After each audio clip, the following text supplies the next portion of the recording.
ఏఐతో ఉద్యోగాలు ఊడుతున్న కథలు చాలానే వింటున్నాం. అయితే ఏళ్ల తరబడి ఒకే సంస్థలో ఉద్యోగం చేస్తున్న వాళ్ళు తాము మాత్రం సేఫ్ అనుకుంటారు.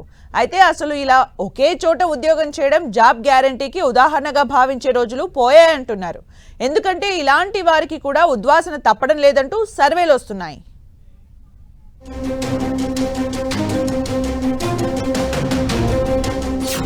ఏళ్ల తరబడి ఒకే చోట ఉద్యోగం చేస్తున్నారా?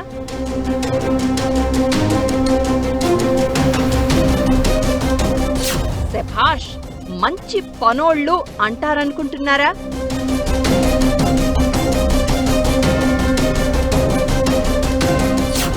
ఆ రోజులు పోయినాయి బాస్.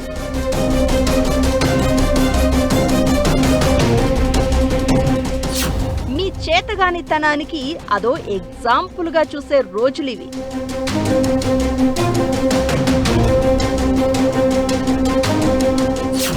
మేనేజ్మెంట్ పర్సెప్షన్ అంతా మారిపోయింది.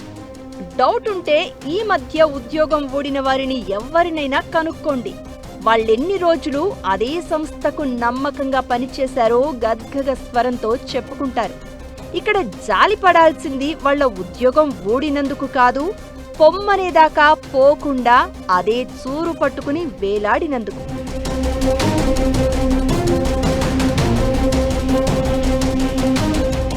ఒకప్పుడు చేరిన సంస్థలోనే రిటైర్ అవ్వడం గొప్ప విశ్వసనీయతకు, నిలకడైన పనితీరుకు సంకేతంగా చెప్పుకునేవారు. ఇప్పుడు అలా చేద్దామనే ఆలోచనే మానేయమని చెప్తున్నారు. అంతేకాదు, అలా సంవత్సరాల తరబడి ఒకే సంస్థలో పనిచేసే వారిని జిడ్డు మార్కులుగా లెక్కగట్టి వాళ్లకంటే తక్కువ వయసు, అనుభవం ఉన్నవారిని వారికంటే ఎక్కువ జీతంతో తీసుకుంటున్నారు. ఇదిప్పుడు దేశవ్యాప్తంగా కనిపిస్తోన్న ట్రెండ్. అలాగని ఇలా సంస్థని నమ్ముకుని పనిచేసే వాళ్ల పర్ఫార్మెన్స్ తక్కువ ఉండదు, వారికి డిమోషన్లు ఉండవు. ఏం మారిందంటే మార్కెట్ మారింది, మీరు మాత్రం మారలేదని అర్థం. ఇది జాబ్ బజ్ అనే ఓ సంస్థ దేశవ్యాప్తంగా ఉన్న జాబ్ మార్కెట్లపై చేసిన సర్వే ద్వారా తేల్చిన నిజం. ఈ మధ్యనే వచ్చిన 40లలో ఉద్యోగం ఊడితే ఏంటనే సర్వే గుర్తుండే ఉంటుంది. ఇప్పుడు ఈ తాజా సర్వే కూడా అదే చెప్తోంది. మీ ఎక్స్పీరియన్స్ ఎక్స్పైర్ అయ్యే వరకు ఆగకుండా డైనమిక్ గా ఉండాలని, జాబ్ మార్కెట్లో అదే ట్రెండ్ రూల్ అని జాబ్ బజ్ సంస్థ చెప్తోంది.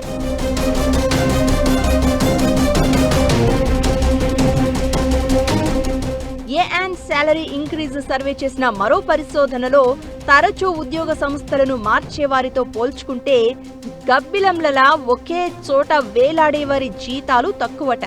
అంతేకాదు, ఇలాంటి స్థిర జీవుల వేతనాల పెంపు ఏడాదిలో 8 నుంచి 10% ఉంటే జంపు జిలానీల జీతాలు 20 నుంచి 40% ఎక్కువట. ఇదేం ఉద్యోగులకు తెలియకుండా ఏం జరగడం లేదు. దేశంలో 47% మంది వేతన జీవుల్లో ఈ వేతన వివక్షపై అసంతృప్తి ఉందట.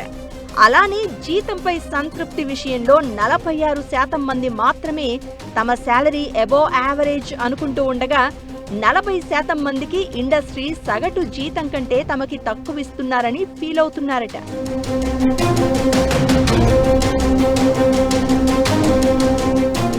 Technology, banking, financial service, insurance రంగంలో, కన్సల్టింగ్, డిజిటల్ సెక్టార్లలో ఇలా డైనమిక్ ఎంప్లాయీల కోసమే ఎప్పుడు రిక్రూట్మెంట్ ఉంటూ ఉండగా ఆల్రెడీ ఉన్న ఉద్యోగుల కంటే కొత్తగా తీసుకున్న వారికి ఎక్కువ జీతాలు ఆఫర్ చేస్తున్నారు.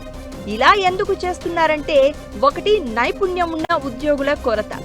ఉన్న ఉద్యోగులు తమ బడ్జెట్ కి టెన్షన్గా ప్లానింగ్ చేసుకుని స్టికాన్ అయిపోవడం కారణమైతే, బేరాలు ఆడే సత్తా కూడా ఇక్కడ పాత కొత్త ఉద్యోగుల జీతాలకు, జీవితాలకు తేడా తెస్తోంది. మరి ఇంత తెలిసిన తర్వాత కూడా ఒకే చోట పడి ఉండడం ఎందుకంటే సేఫ్ జోన్ నుంచి బయట పడలేకపోవడం, ఉన్న ఉద్యోగం మానేస్తే కష్టాల పాలవుతామని భయం.